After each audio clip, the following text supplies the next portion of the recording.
ازيكم يا بنات، عاملين ايه؟ النهارده هقول لكم بقى وصفه. لو عندك بقع عنيده بتشيلها، ازاله الجلد الميت، بتنظف المسام. دي سر نقاء البشره. المكون بتاعنا الاساسي ده سر نقاء البشره، كانوا بيستخدموه زمان لنقاء البشره. بيشيل بقى الجلد الميت والبقع العنيده وبيفتح. تحفه تحفه، بينقي البشره جدا. قبل ما اقول لكم الوصفه، انزلوا اشتركوا في القناه وتدوسوا لايك. اول مكون معايا هو حبه البركه. حبه البركه دي مفيده جدا، بتنقي البشره. دي افضل حاجه لتنقيه البشره، انها بتشيل الجلد الميت، بتنظف المسام جدا، بتقفل بتقلل منظر المسام الواسعه، بتفتح جدا. البقع السمراء العنيده، نضارة فورية تحفة. هنعمل بقى ايه؟ وصفة سهلة جدا. اللي حبة البركة دي بقى هنطحنها لحد ما تبقى بودر. عايزاها بودر معايا خالص.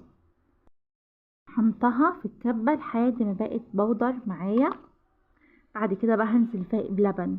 ممكن تحطي عليها زبادي او لبن. انا احط عليها لبن لحد ما تبقى عاملة معايا زي المعجون كده.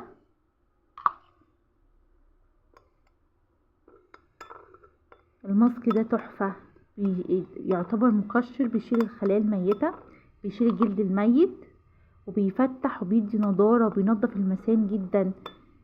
حبة البركة اصلا معروفة بفوائدها الفظيعة للبشرة. كنز كنز. دلوقتي هبدأ اطبق الماسك الجبار ده على بشرتي. الماسك ده هطبقه على البشرة لمدة ربع ساعة بس، ما تزوديش عن كده، لان هو ماسك قوي جدا. وهتعمليه مرتين في الاسبوع بس. يبقى هو ربع ساعة ومرتين في الأسبوع، وهتشوفي بقى نقاء بشرة فظيع. هسيبه بقى ربع ساعة واشطفه كويس اوي، نشوف النتيجة سوا. بصوا نقاء البشرة، تحس البشرة رايقة.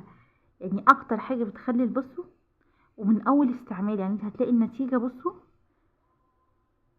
بشرة رايقة جدا، نتيجته تحفة وطريقته سهلة جدا.